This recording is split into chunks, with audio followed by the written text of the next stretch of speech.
To reality check. ప్రస్తుతం మనతో పాటు ఉన్నారు పొలిటికల్ అనలిస్ట్ పురుషోత్తం రెడ్డి గారు. సార్ నమస్తే అండి. నమస్తే స్వర్ణ గారు. సార్, ప్రస్తుతం జగన్మోహన్ రెడ్డి గారు పెట్టుకున్న ప్రైవేట్ సెక్యూరిటీకి సంబంధించి ఏపీ అంతటా మాట్లాడుకుంటున్నారు. మీరేం చెప్తారు? పర్సనల్గా తనంతట తానుగా వ్యక్తిగతంగా ప్రైవేట్ సెక్యూరిటీ పెట్టడాన్ని ఎలా చూస్తారు మీరు?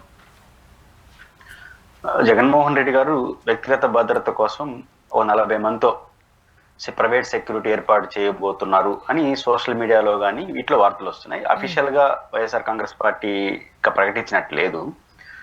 ఏదేమవుతుందో చూడాలి. అయితే దీంట్లో ఒకటి, ఈ పరిస్థితి రావడం దురదృష్టం. మీకు ప్రైవేట్ సెక్యూరిటీ లేదా ప్రైవేట్ బౌన్సర్స్ ఇవన్నీ మనం సినిమా ఫీల్డ్, సెలబ్రిటీస్ వీటిలో చూస్తుంటాం. ఎందుకంటే వాళ్ళకి భద్రత అంతా కూడా నీడుంటే ప్రభుత్వం కల్పిస్తుంది, కానీ ఒక పొలిటికల్ గా ప్రజా జీవితంలో ఉన్న వాళ్ళకి కల్పించినట్టు కల్పించరు. ఇది ప్రధానంగా సెలబ్రిటీస్ ఉన్నదంతా కూడా క్రష్ అంటే అభిమానులు, ఈ ఒత్తిడి, దీనికోసం ప్రభుత్వం ఎత్తినేసుకునే చేయదు.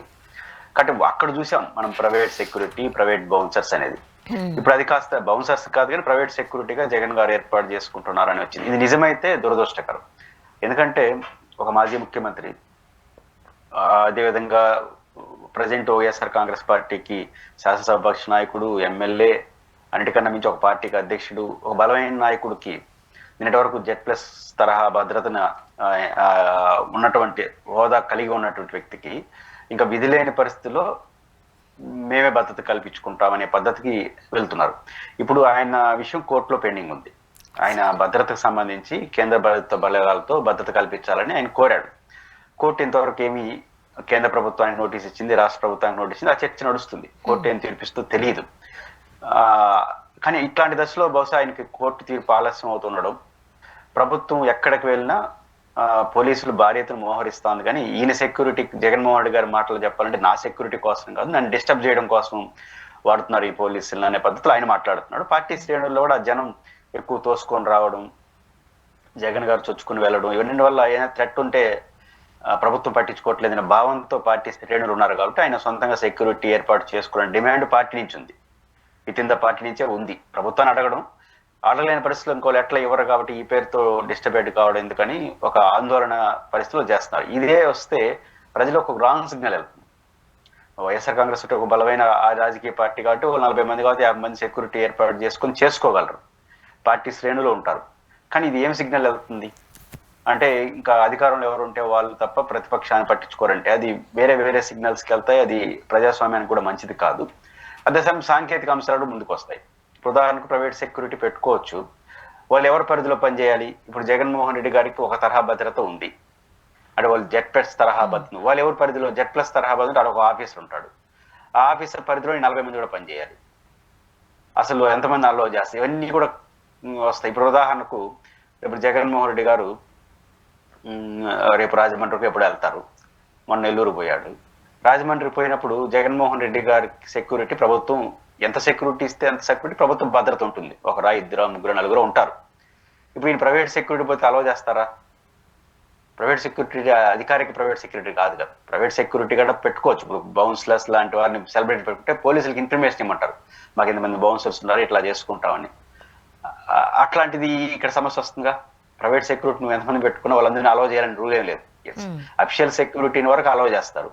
కానీ పర్యటనలు వచ్చేటప్పుడు ప్రభుత్వ పరిధిలో పోలీసులు, local SI, CA, DSP, additional SP పరిధిలో ఉంటారు.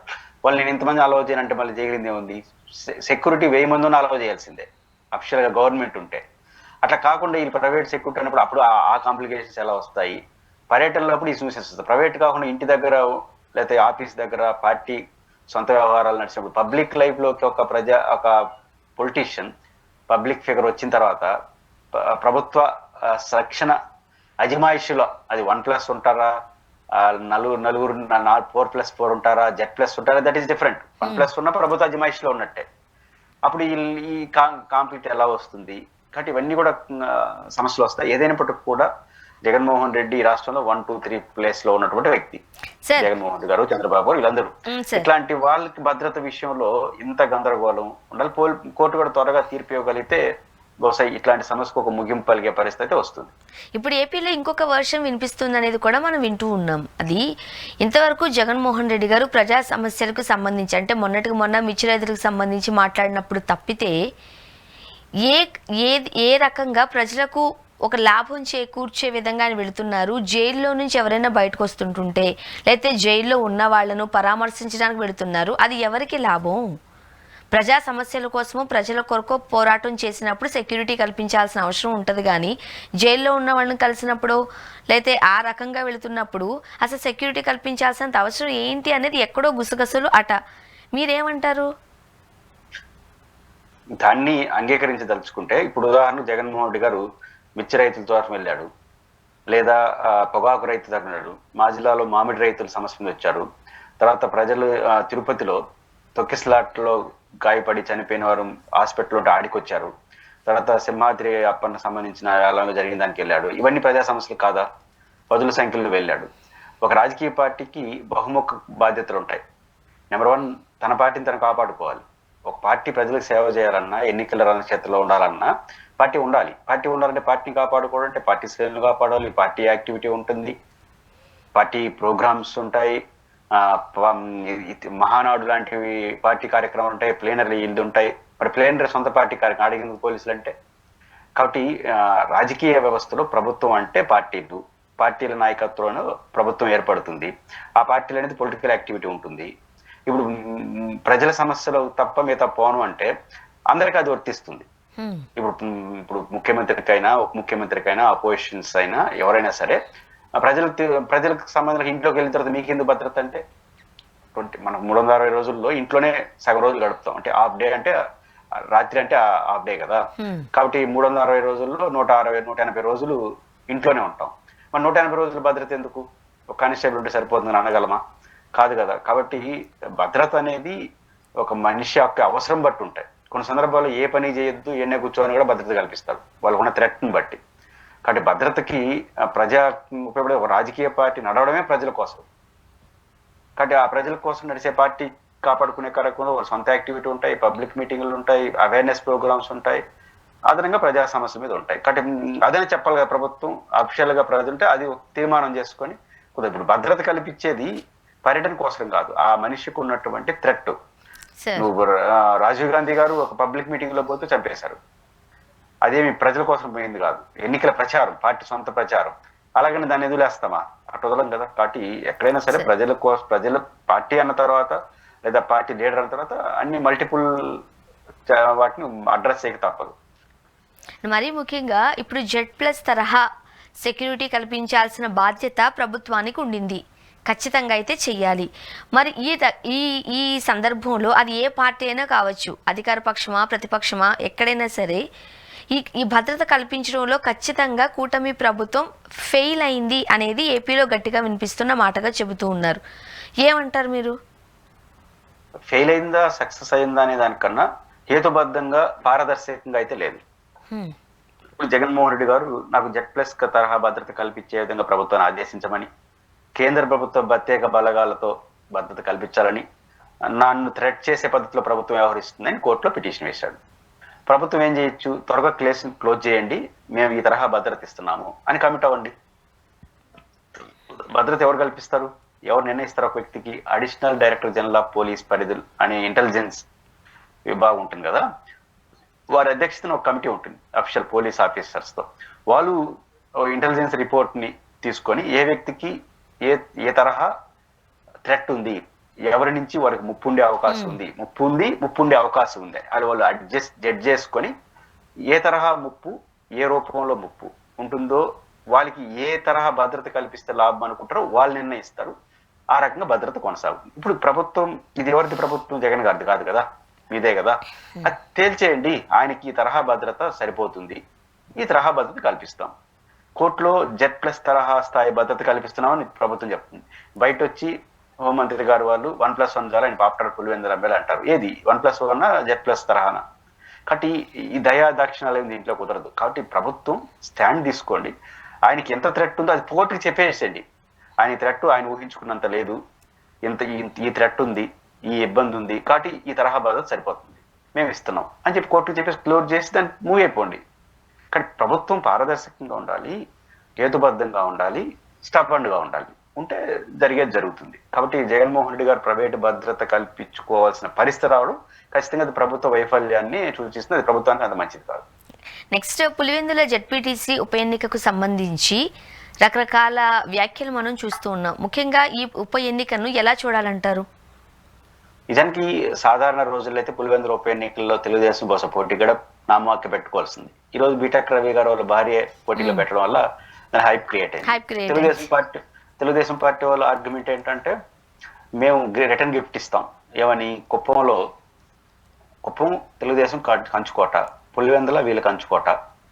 ఆ కుప్పం ఉన్న రకరకాలైన, పులివెందులు అయితే వైఎస్ రాజశేఖర రెడ్డి గారు ఎమ్మెల్యేగా ప్రస్తావన ప్రారంభమైనప్పటి నుంచి ఆ కుటుంబమే గెలుస్తూ వస్తుంది. ఎట్లాంటి క్రైసిస్ వచ్చినా వాళ్ళే గెలుస్తూ వస్తున్నారు. రాజశేఖర రెడ్డి గారికి ముందు పురుషోత్తం రెడ్డి అని ఒక ఎమ్మెల్యే ఉండేవాడు. ఆయన 2-3 సార్లు ఏదో గెలిచినప్పుడు ఇండిపెండెంట్ రకరకాల పేరుతో. ఆ తర్వాత ఈయన గెలిచాడు. ఆ రోజు నుంచి ఈ రోజు వరకు ఆయన కుమారుడు లేదా ఆయన సోదరుడు వైఎస్ వివేకానంద రెడ్డి, వాళ్ళ శ్రీమతి వైఎస్ విజయమ్మ గారు వీళ్ళే గెలుస్తూ వస్తున్నారు. అసలు ఆ అసెంబ్లీ నియోజకవర్గ పరిధిలో ఏ జెడ్పీటీసీ కానీ ఏ ఎంపీపీ కానీ ఎవరు గెలిచేవాళ్ళు, వాళ్ళే గెలుస్తారు. ఇప్పటివరకు జరిగిన పరిణామం. ఇట్లాంటి దశలో కుప్పంలో మీరు ఒక కుప్పం ఎంపీపీ, కుప్పం జెడ్పీటీసీ అవి కొట్టారు కాబట్టి మేము కూడా అదే తరహాలో పులివెందుల నుంచి స్టార్ట్ చేస్తాం. పులివెందుల్లో ఓడించడం ద్వారా, తర్వాత ఎమ్మెల్యేగా ఓడించేయడం ద్వారా, తర్వాత రాష్ట్రంలో మీకు లేకుండా చేస్తాం, పులివెందులోనే మీకు స్థానం లేకుండా చేసేస్తాం అనే పద్ధతిలో తెలుగుదేశం పార్టీ మాట్లాడుతుంది. పులివెందుల్లో మేము గెలుస్తామని చెప్పే రైట్ను వాళ్ళు ఏం కాదని, అది కూడా ఒక రాజకీయ పార్టీ, వాళ్ళే గెలవాలని లేదు. గెలుస్తూ వస్తుంది వయసు కుటుంబం అనేది నిజమే, కానీ మేము గెలుస్తామంటే వద్దని చెప్పేదానికి రైట్ లేదు. అయితే ఏం జరగచ్చు, ఈ చర్చలు ఆడికి పోస్తాయి. ఇప్పుడు పులివెందుల్లో జెడ్పీటీసీ ఓడిపోతారా గెలుస్తారా? ఒక అంచనా. గెలుస్తారా? దానికి ఉన్న కారణాలు ఏంటి? ఒకవేళ ఓడిపోతే వాళ్ళు చెప్పినట్టు వాడికి అయిపోతుందా? పులివెందుల్లోనే ఓడిపోతే ఇంక జగన్ పరిస్థితి అయిపోయినట్టే కదా అన్నట్టు దాంట్లో నిజమెంత? మొదటి పాయింట్కి వద్దాం. రెండో పాయింట్కి, పులివెందుల్లో ఓడిపోతే రేపేంటి పరిస్థితి? కుప్పంలో ఓడిపోతే ఏమైంది? రాష్ట్రంలో కుప్పంలో ఎంపీపీ ఓడిపోయినారు, జెడ్పీటీసీ ఓడిపోయారు. కుప్పంలో ఉన్నటువంటి అన్ని జెడ్పీటీసీలు, అన్ని ఎంపీపీలు, అన్ని ఒక మున్సిపాలిటీ అన్ని ఓడిపోయింది తెలుగుదేశం పార్టీ. సీన్ కట్ చేస్తే తర్వాత ఎన్నికల్లో ఎవరైతే ఓడించారో వాళ్ళు ఘోరంగా ఓడిపించారు. రాష్ట్రం అంతా ఓడిపోయినారు, ఆయన రాష్ట్రం అంతా గెలిచినాడు. అంటే మన కంచుకోటని నియోజకవర్గంలో ఓడిచ్చేస్తే, నంద్యాలలో బై ఎలక్షన్ జరిగితే ఏకపక్షం గెలిచింది తెలుగుదేశం 28-30 వేలతో. తర్వాత ఏమైంది? వైసీపీ ఏకపక్షం గెలిచింది. తర్వాత అసెంబ్లీ ఎన్నికలు. ఇక్కడ కూడా పులివెందులో కూడా అదే జరుగుతుంది. ఇది ఫస్ట్ పాయింట్. ఆ పరిస్థితి వస్తుంది అనుకోవట్లేదు. పులివెందులో వైసీపీ గెలిచే అవకాశం స్పష్టంగా కనిపిస్తూ ఉంది. కారణం ఏంటంటే, మొన్న జరిగిన ఘోర పరాజయం, 24లో జరిగిన ఘోర పరాజయంలో 60,000 మెజారిటీ జగన్ గెలిచాడు. రాష్ట్రం అంతా ఓడిపోయారు, కడప జిల్లాలో ఓడిపోయారు. ఇన్ని జరిగినా కూడా గెలిచాడు. రెండు కారణాలు నేను చెప్పినట్టు, రాజశేఖర రెడ్డి గారు రాజకీయ ప్రస్థాన ప్రారంభం నుంచి ఈ రోజు వరకు ఆ కుటుంబాన్ని, ఆ నియోజకవర్గ ప్రజలు కంటికి రెప్పలా కాపాడుకుంటున్నారు. ఆ నియోజకవర్గం మీద వాళ్ళకు ఉన్నటువంటి అజమాయిషి అది. ఇది ఫస్ట్ పాయింట్. సెకండ్ వర్షన్ చాలా మందికి తెలియదు. అదేంటంటే, ఆ కుటుంబం ప్రతి ఇంటితో అనుబంధం కలిగింది. ప్రతి ఇంటితో, రాజకీయ అనుబంధం కాదు, ప్రజా జీవితంలో అనుబంధం. ఎలా? ఇప్పుడు ఉదాహరణకు వైఎస్ భారతి గారి నాయకత్వంలో నడుస్తున్నటువంటి Venkatappa memorial English medium school 2,500 మందికి దశాబ్దం పైగా ఉచితంగా ఇంగ్లీష్ మీడియంలో పాఠాలు చెప్పిస్తున్నారు. 2,500 మంది పిల్లలకు. వాళ్ళందరూ పులివెందుల మండలాల్లో ఉంటారుగా. పులివెందుల మున్సిపాలిటీ, పులివెందుల మండలం, పులివెందుల నియోజకవర్గాలు. లేటెస్ట్ గా వైఎస్ రాజారెడ్డి పేరుతో కంటి ఆసుపత్రి, ఉచితంగా కంటి ఆసుపత్రి, ఆధునిక వైద్యంతో ఉచితంగా చేసుకోవచ్చు. పులివెందుల లబ్ధి పొందుతారుగా. రాజశేఖర రెడ్డి గారు ఉన్నప్పుడు ₹1 డాక్టర్ గా ప్రతి ఇంటికి చేశారు. వైఎస్ భారతి గారు తండ్రి గంగిరెడ్డి గారు డాక్టర్ ఉన్నప్పుడు ఉచిత డాక్టర్ గా అంటే హెల్త్ పరంగా, లేదా సామాజిక సేవ పరంగా, సంక్షేమ పథకాల సంఘ, కాలేజీలో విద్యా బోధన పరంగా ఏదో రూపంలో వైఎస్ కుటుంబంతో లబ్ధి పొందని, వైఎస్ కుటుంబంతో అనుబంధం లేని కుటుంబం లేదు పులివెందులు. అంటే ఈ కోణం రెండోది. మూడోది అత్యంత కీలకమైంది, జగన్మోహన్ రెడ్డి గారు రాష్ట్రంలో ఓడిపోవడం, అధికారం కోల్పోవడం. మొదటి ఎఫెక్ట్ పులివెందుల మీద పడింది. అంటే జగన్ అనే వ్యక్తి ఉంటే ఈ సంవత్సరం మెడికల్ కాలేజీలో 50 సీట్లు ఎంబీబీఎస్ సీట్లు వచ్చేటట్టు ఈ సంవత్సరం ప్రారంభమైంది. పులివెందుల్లో అద్భుతమైన మెడికల్ కాలేజ్ నిర్మించారు. ఈ ప్రభుత్వం వచ్చినట్టు దాని పీపీఎల్ ప్రైవేట్ ఇంతవరకు స్టార్ట్ చేయాలి. ఆ సీట్లు ఏమవుతాయో తెలియదు. అంటే జగన్ ఓడిపోవడం ద్వారా పులివెందులు నష్టపోయింది. రాష్ట్రం అంతా సంగతి పక్కన పెట్టద్దు. రెండు డెవలప్మెంట్ యాక్టివిటీస్ అవన్నీ ఉంటాయి అండ్ ముఖ్యమంత్రికి అంటే. ఇప్పుడు జెడ్పీటీసీ ఓడిపోయి మొత్తం ఓడిపోతే ఇంకేమవుతుంది పులివెందులో? జగన్ అనే వ్యక్తి బలంగా ఉంటేనే పులివెందుల మీద ఫోకస్ ప్రభుత్వం మీద ఉంటుంది, కొంచెం ఇరిటేట్ చేయడానికన్నా. ఇక జగన్ బలహీన పడిపోయాడు అనుకోండి, ఇంకా పులివెందులతో వాళ్ళకేం పని?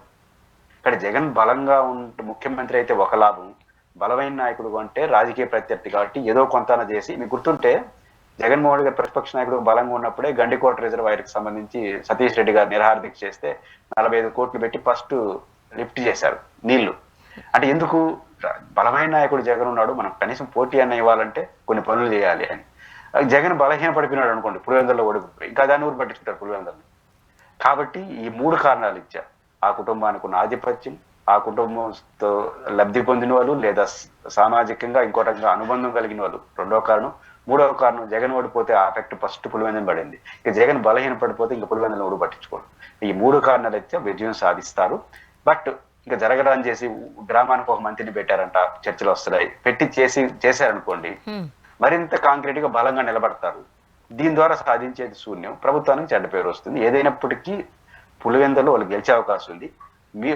వాళ్ళు చెప్తున్నట్టుగా జరిగిపోయినా కుప్పంలో వాళ్ళు గెలిచి ఏం సాధించారో ఇక్కడ మీరు గెలిస్తారో అదే సాధిస్తారు. కాబట్టి ఈ రెండు జిల్లా ఈ నియోజకవర్గాల్లో కృత్రిమంగా జరిగే ఫలితాలతో ఏమీ సాధించలేరనేది అనుభవం.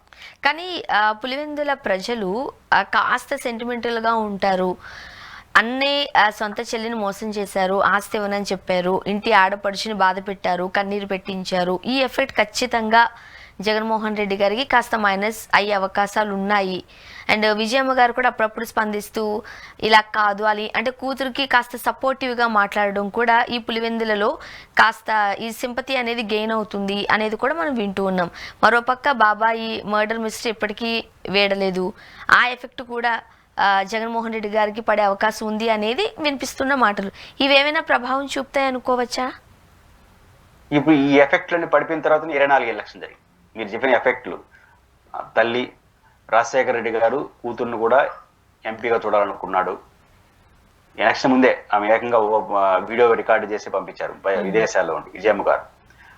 శర్మిల గారు కొంగుచాపి మరీ అడిగింది, ఒక ఆడబిడ్డగా అడుగుతున్నాను న్యాయం చేయండి అని. వివేకానంద రెడ్డి గారు కుమార్తె నియోజకవర్గం అంతా తిరిగింది. మీరు చెప్పిన ఎఫెక్ట్లన్నీ 24 ముందు జరిగిన ఎన్నికల్లోనే 60,000 మెజార్టీతో ఆయన గెలిచాడు పులివెందుల్లో. తర్వాత కొత్త ఎఫెక్ట్లు వచ్చినాయి. ఇప్పుడు మీరు చెప్పిన ఎఫెక్ట్లు 24 ముందు, ఇప్పుడు కొత్త ఎఫెక్ట్లు వచ్చినాయి. మీరు చెప్పిన ఎన్నికల్లో 24 ముందు జరిగిన ఎఫెక్ట్లన్నీ ప్రజలు చూసే 60,000 మెజారిటీ గెలిపించారు. పులివెందుల్లో వచ్చిన మెజారిటీ ఎంపీని గెలిపించింది, అవినాష్ రెడ్డిని. ఇది ఫస్ట్ పాయింట్. అంటే మీరు చెప్పిన ఎఫెక్ట్లన్నింటినీ ప్రజలు చూసే మెజారిటీ వాళ్ళకి ఇచ్చినారు, నెంబర్ 1. ఇప్పుడు కొత్త ఎఫెక్ట్లు వచ్చినాయి. కొత్త ఎఫెక్ట్లు ఏంది? ఉన్న మెడికల్ కాలేజ్ పోయింది, ఉన్న అభివృద్ధి పోయే పరిస్థితి కనిపిస్తోంది. కాబట్టి కొత్త ఎఫెక్ట్లు ఇవి అదనపు అడ్వాంటేజ్ అవుతుంది తప్ప డిసడ్వాంటేజ్ కాదు. కాబట్టి జగన్ అనే వ్యక్తి ఓడిపోతే రాష్ట్రానికి ఏమైంది, జిల్లాలకు ఏమైంది పక్కన పెడితే పులివెందులు డైరెక్ట్ బెనిఫిట్స్ పోయినాడు. పులివెందులు మెడికల్ కాలేజ్ ఏమవుతుందో తెలియని పరిస్థితి వచ్చేసింది. రేపు భవిష్యత్తులో అట్లా ఉంటుంది. కాబట్టి ఆయనకి నెగిటివ్ ఉండే ఎఫెక్ట్లతోనే ఆయన విజయం సాధించినాడు 24. ఇప్పుడు పాజిటివ్ ఎఫెక్ట్ వచ్చినాయి ఆయనకి. కాబట్టి ఇంకా ఎట్లా ఉంటుంది? కాకపోతే 10,000 ఓట్లు 12,000 ఓట్లు ఎంత ఉంటాయి? ఆ 12,000 ఓట్లు ఓటుకు ఒక మంత్రి వస్తాడు అన్నట్టుగా మంత్రి చేసినారు. కాబట్టి ఈ ప్రెజర్ ఏమైనా పడితే కొంత మెజారిటీలో డిస్టర్బెన్స్ వస్తే రావచ్చు తప్ప అట్లాంటివి పని చేయి. కాబట్టి వాళ్ళకి సానుకూల పరిస్థితులు ఉంటాయని అనుకోవచ్చు. మరోపక్క ఏపీలో ఈ లిక్కర్ స్కామ్ ఇష్యూ ఎంత సంచలనంగా మారిందో మనం చూస్తూనే ఉన్నాం. మొన్నటికి మొన్న 11 కోట్లు ఫొటోస్ వీడియోస్ కూడా సిట్ బయటపెట్టడం జరిగింది. ఇప్పుడు వెంకటేష్ నాయుడు గారి పేరు తెరపైకి వస్తుంది. ఏం జరిగే అవకాశాలు ఉన్నాయంటారు? సోను గారు, ఇప్పుడు బేసిక్గా ఏం జరుగుతుందంటే ప్రచారానికి ఇస్తున్న ప్రాధాన్యత విచారణకి ఇట్లేదు. ఇప్పుడు ఫస్ట్ విజయసాయి రెడ్డి గారు వెళ్ళాడు, ఇంకా అన్ని ఆయన చెప్పేస్తాడు, వెంటనే జగన్ అరెస్ట్ చేస్తాడు. తర్వాత కసిరెడ్డి అరెస్ట్ అయినాడు, కసిరెడ్డి చెప్పేస్తాడని డబ్బులు ఆయన తీసుకున్నాడు, అరెస్ట్ అయిపోతారు. తర్వాత ధనంజయ రెడ్డి గారు కృష్ణమోహన్ అరెస్ట్ అయినాడు, ఆల్రెడీ చెప్పేస్తాడు. ఇప్పుడు చెవిరెడ్డి అరెస్ట్ అయినాడు, ఇంకా మొత్తం ఆయనే. ఇప్పుడు మిథున్ రెడ్డి అరెస్ట్ అయినాడు, ఇంకా నెక్స్ట్ అంటే జగన్ అరెస్ట్ జగన్ అరెస్ట్ ఇది తప్ప ఇంకో చర్చ నడవట్లేదు. పాయింట్ ఏంటంటే 11 కోట్లకు సంబంధించి సిట్టు ఒక ఉత్సాహంగా ముందుకు వాళ్ళు ఏదో చెప్పారు, ఆడ కొన్ని బహిరంగ చేశారు, కొన్ని ప్రశ్నలు ఉత్పन्न అవుతున్నాయి, వాటికి సమాధానాలు దొరకట్లేదు. నెంబర్ 1, కసిరెడ్డి ఒక ఫామ్ హౌస్ అంటున్నారు దాన్ని. కసిరెడ్డి ఫామ్ హౌస్లో ఆ డబ్బులు దొరికాయని కాసేపు అనుకున్నాం. కసిరెడ్డి ఫామ్ హౌస్లో ఎప్పుడు దొరికినాయి? ఇప్పుడు దొరికినాయి. అంటే నిన్న పోయి దాడి చేస్తే దొరికినాయి కదా. కసిరెడ్డి అరెస్ట్ అయింది 100 రోజుల దాదాపు క్రితం. కసిరెడ్డి అరెస్ట్ అవుతాడన్న విషయం మనందరికీ అర్థమైంది. విజయసాయి రెడ్డి గారు ఎప్పుడైతే ఆయన పేరు చెప్పినాడో ఏదో ఒక రోజు కసిరెడ్డి అరెస్ట్ అవుతాడు. ఆ తర్వాత 1 నెలకో ఎప్పుడు అరెస్ట్ అయ్యాడు ఆయన. అవునా? అరెస్ట్ అయినాడు కదా. ఎవడున్న కొంచెం జ్ఞానం ఉండేవాడు, అరే మనం అరెస్ట్ కాబోతున్నాము, అవున్న ఫామ్ హౌస్ డబ్బులు పెట్టేసిపోతాడా? అది లిక్విడ్ 11 కోట్లు. మరి అరెస్ట్ అవుతున్న కామన్ సెన్స్ మనకే కనపడుతుంది, ఆయనకి ఇంకా ఈజీగా అర్థం అవుతుంది. అర్థమైనప్పుడు కానీ సర్దు కూడా దాన్ని అక్కడ పెడతాడు పోయి, మళ్ళీ వచ్చి నేను పోతాం లోపలికి, మీరు వచ్చి ఎత్తుకోబోండి అనేసి. కాబట్టి తప్పు చేసినోడు ఎవడైనా సరే మరీ అంత 11 ఫామ్ హౌస్లు ఎందుకు పెట్టి దాడి చేయరా రేపు డబ్బుల పైన. కాబట్టి ఇది ఒక లాజిక్ నాకు అర్థం కదా. రెండో లాజిక్ ఏంటంటే 2,000 రూపాయల నోట్లు కనిపిస్తున్నాయట. 2,000 రూపాయలు అంటే మీరు ఎప్పుడో చూసినా నాకు తెలియదు, ఆ నోట్ అనేటప్పుడు తప్ప ఎవడు చూడట్లా, అంటే అవి ఎత్తుకొచ్చిన బతికి తెలియదు. కాబట్టి ఇప్పుడు 1 year అయిపోయింది ప్రభుత్వం ఓడిపోయి, ఒకళ్ళు అక్రమ సంపాదన చేశారు అనుకుందాం కాసేపు, ఎవరన్నా లిక్విడ్ పోయి ఆఫీస్లో పెట్టుకుంటారా? అది 11 కోట్లు లిక్విడ్ క్యాష్ ఏనా పెట్టుకుంటారా? ఇది కొంచెం అతిశయోక్తిగా అనిపిస్తోంది. కాబట్టి ఇప్పుడు దాన్ని ఏం చేస్తారు, ఆ లిక్విడ్ ఆయనదే అంటారు. అది కోర్టులో కూడా ఆయన. రెండోది ఫెసిలిటీ కోర్టులో ఛాలెంజ్ చేసినాడు, ఎవరైనా చేస్తాడా 11 కోట్లు నిధిగా పెట్టుకున్నాడు. కాబట్టి ఇవన్నీ మల్టిపుల్ కారణాలు కనిపిస్తున్నాయి. ఏదైనా ఇది నాకు కొంచెం అతిశయోక్తి కనిపిస్తుంది. ఇది నిజంగా జరుగుంటుందా అంటే, నేను లెక్కర్లో ఏమీ జరగలేదని, కసిరెడ్డి ఆల్ పర్ఫెక్ట్ అని నేను సర్టిఫై ఇవ్వదలుచుకోవాలి, అది నా పరిధి కాదు. బట్ ఇప్పుడు ఈ 11 కోట్ల చుట్టూ చెప్తున్న మాటలు కొంచెం విచిత్రంగా. ఇంకా మధ్యలో వెంకటేష్ వచ్చాడు. ఫస్ట్ వెంకటేష్ అన్ని పార్టీ నీ పార్టీ అని చెప్పారు ప్రత్యర్థి పార్టీలు. ఇప్పుడు అందరూ కలిసి ఏంటంటే అందరూ పార్టీ వాడు అయిపోయినాడు. అంటే అందరితో ఫోటోలు ఉన్నాయి మహానుభావుడికి, అంటే అందరూ వాడు అయిపోయినాడు. ఇప్పుడు ఒక పార్టీ వాడికి కాస్త అందరూ వాడిగా మారిపోయినాడు. ఇప్పుడు వెంకటేష్ సబ్జెక్ట్ అనేది ఇప్పుడు ఏమంటారు దాన్ని, ఏ టెక్నాలజీ వచ్చేసింది, ఆర్టిఫిషియల్ ఇంటెలిజెన్స్. ఇంకా ఫోటోలు ఎవరిది వస్తాయి తెలియదు. ఇంకా మనం ఎక్కువ మాట్లాడితే మీ పక్క మా పక్క ఆ ఫోటో పెట్టి వేసేస్తారు, అంటే వీళ్ళకి కూడా వెంకటేష్తో సంబంధం ఉన్నట్టు. ఇంకా ఏ వచ్చేసింది కాబట్టి ఇప్పుడు వెంకటేష్ సబ్జెక్టే కాదు, వెంకటేష్ సబ్జెక్ట్ ఏం జరగదు. ఇది కొంచెం లాగుతారు. ఒకసారి బెయిల్ అబ్జెక్షన్ చెప్పడానికి ఇది ఒక మంచి అవకాశం. ఎందుకంటే ఇన్ని డబ్బులు పెట్టుకున్నారు, చేంజ్ చేసాం, ఇంకా చాలా ఉన్నాయి ఆయనవి, ఆయన బయట వస్తే వాటన్నిటిని జాగ్రత్త చేసేస్తాడు అని నా అభ్యంతరం చెప్తే చెప్పచ్చు. కొంత బెయిల్ మీద కొంచెం ప్రభావం పడితే పడచ్చు తప్ప అదర్ దెన్ ఇదేమో అవదు. నాకైతే ఇది అతిశయోక్తిగానే కనిపిస్తోంది. సార్, మరోపక్క పవన్ కళ్యాణ్ గారు వ్యాఖ్యలు మనం చూసినట్లయితే, జగన్మోహన్ రెడ్డి గారు ఉన్న టైంలో కనీసం రోడ్ల మీద నడాలంటేనే భయపడిపోవాల్సిన పరిస్థితి, గుంతల రోడ్ల మీద నడిచారు, మేము రోడ్లన్నీ చక్కగా వేసాము, అలానే ఏదైతే 6 గ్యారంటీలు అంటే అధికారంలోకి వచ్చిందో అవన్నీ ఒక్కొక్కటిగా మేము అమలు చేస్తున్నాము, ఇవన్నీ ప్రజలు గమనిస్తున్నారు, కాబట్టి నెక్స్ట్ వచ్చే 15 ఏళ్ళు మా ప్రభుత్వమే అధికారంలో ఉండబోతోంది అంటూ చాలా కాన్ఫిడెంట్గా చెప్పారు. ఏమంటారు మీరు?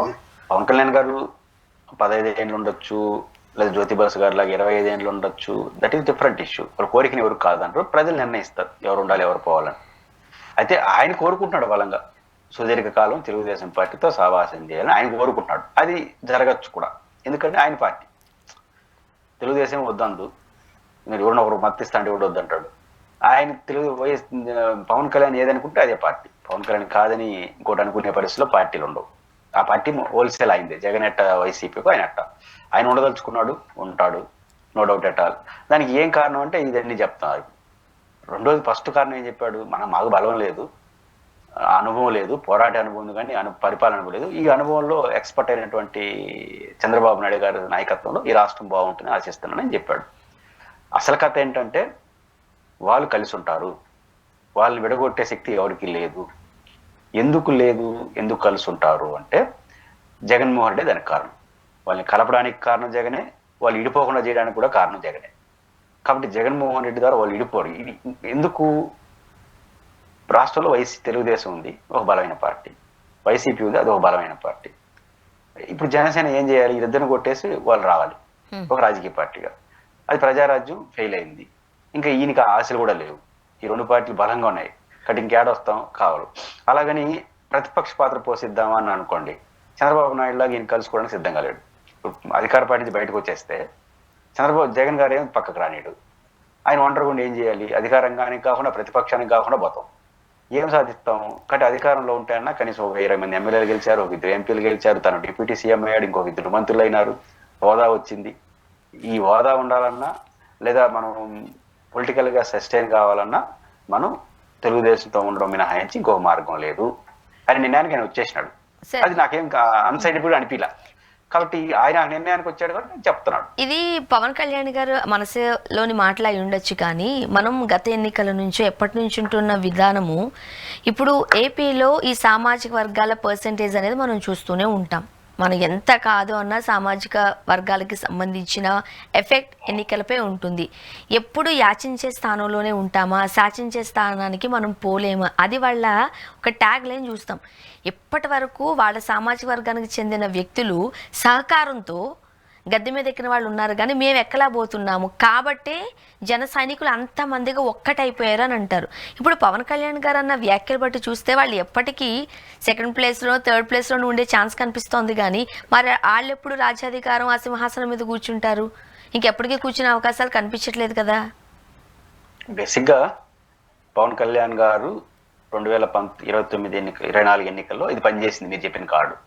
ఎప్పుడు వాళ్ళైనా మనం కాదని. అలాగే అప్పుడు ఆయన ముఖ్యమంత్రి అవుతాడా కాడు, కానీ వ్యూహాత్మకంగా ఫస్ట్ స్టెప్ 21 మంది గెలిచినాడు కాబట్టి ఒక ఎంట్రీ అయింది. నెక్స్ట్ ఫర్దర్ టాస్క్ వెళ్తాడు అనే అంచనాతోనే 24 ఎన్నికల్లో ఏకోన్ముఖంగా ఆయన అభిమానించే వాళ్ళు ఒక సామాజిక తరగతి ఓన్ చేసుకుంది. నేను దాని తప్పట్ను. రెడ్డి కమ్యూనిటీ జగన్ ఓన్ చేసుకుంది, నాయుడు కమ్యూనిటీ చంద్రబాబు నాయుడు ఓన్ చేసుకున్నట్టు మావాడు కూడా అవ్వాలని కోరిక నేనేం తప్పట్ను. ఆ కోరిక ఉండబట్టే ఏకోన్ముఖంగా మామూలుగా కమ్మ కాపు సమాచారం ఒకటి అయ్యేది కూడా కష్టమే ఆ కోస్టల్, కానీ ఇద్దరు ఒకటి అయింది. అంటే ఒక ఆశ, మనం నెక్స్ట్ స్టెప్ వేస్తున్నాం, ఆ ఆశ ఎన్నికలింది. కానీ వచ్చే ఎన్నికల నాటికి అది పనిచేయదు. ఎందుకు పనిచేయదు? 15 ఏళ్ల పాటు తెలుగుదేశం చంద్రబాబు గారి నాయకత్వంలో ఈ ప్రభుత్వ కూటమి ఉంటుందంటే ఎవరుంటారు? మేజర్ పార్టీ ఉంటారు. ఆ మేజర్ పార్టీ తెలుగుదేశం. కాబట్టి ఇంకా ఆ ఎమోషనల్ ఇంకా వర్కౌట్ కాదు. 15 ఏళ్ళ తర్వాత మళ్ళీ చూస్తాను అంటే ఎవరు ఎక్కడ ఉంటారు, ఎవరేమవుతారు ఊరికేం తెలుసు 15 ఏళ్ళ తర్వాత. కాబట్టి ఏ ఆశ అయితే మీరు చెప్పిన ఆశ ఏకోన్ముఖంగా పవన్ కళ్యాణ్ గారి వైపు నిలబడిందో ఆ ఆశ పోయితే ఇంకా 15 ఏళ్ళు అయితే పోయినట్టే, పోతే అంత భావోద్వేగంగా అయితే కనెక్ట్ కాదు. ఆ తేడా అయితే వచ్చే ఎన్నికల్లో మనం స్పష్టంగా చూస్తాం. కాబట్టి అది వాళ్ళు నిర్ణయించుకోవడం చేయగలిగింది. పవన్ కళ్యాణ్ గారు సైంటిఫిక్ గా ఆలోచించి ఇప్పుడు మనం చేసేది ఏమీ లేదు, బయట వస్తే ఉన్నది కూడా పోతుంది, కాబట్టి దీనికి ఉంటేనే బెటర్ అనుకున్నాడు. ఆ మాట అనలేడు కదా. అంటే పదవుల కోసం వచ్చారా, హోదాల కోసం వచ్చారని అడుగుతారు మీలాంటి వాళ్ళు. అందువల్ల ఏం చేస్తారంటే సూపర్ 6లు, సూపర్ 7లు, తర్వాత రోడ్లు అన్ని. కాబట్టి ఆయన అచ్చెన్నాయుడు గారు చెప్పారు, సూపర్ 6లో వన్ ఆఫ్ ద పార్ట్ అయినటువంటి ఆడబిడ్డని ఇది అమలు చేయాలంటే రాష్ట్రాన్ని నమ్ముకోవాల్సి వస్తుందని చెప్పినాడు. ఆయనేమో అట్టంటున్నాడు, ఈయనేమో అన్ని అమలు అయిపోయింది అంటున్నాడు. కాబట్టి ఇప్పుడు ఫస్ట్ 15 ఏళ్ళు ఉండాలి, 15 అంటే కొంత నెగిటివ్ వచ్చింది. ఎందుకు ఉండాలని చెప్తారు రేపటి నుంచి. కాబట్టి పవన్ కళ్యాణ్ గారు ఉండాలనుకున్నాడు కాబట్టి ఉంటారు. దాన్ని అర్థం చేసుకున్న వాళ్ళు అక్కడ అడ్జస్ట్ కావుతారు. జనసేనలో అర్థం చేసుకున్న వాళ్ళు ఆ నుంచి ఎలిమినేట్ కావడం తప్ప చేయగలిగింది ఏమి ఉండదు. చూద్దాం సార్ ఏం జరగబోతుందో. థ్యాంక్ యూ సో మచ్ అండి, మీ అభిప్రాయాలు పంచుకున్నారు. Thank you very much sir. ఇది వాళ్ళ రియాలిటీ చెక్. Stay tuned.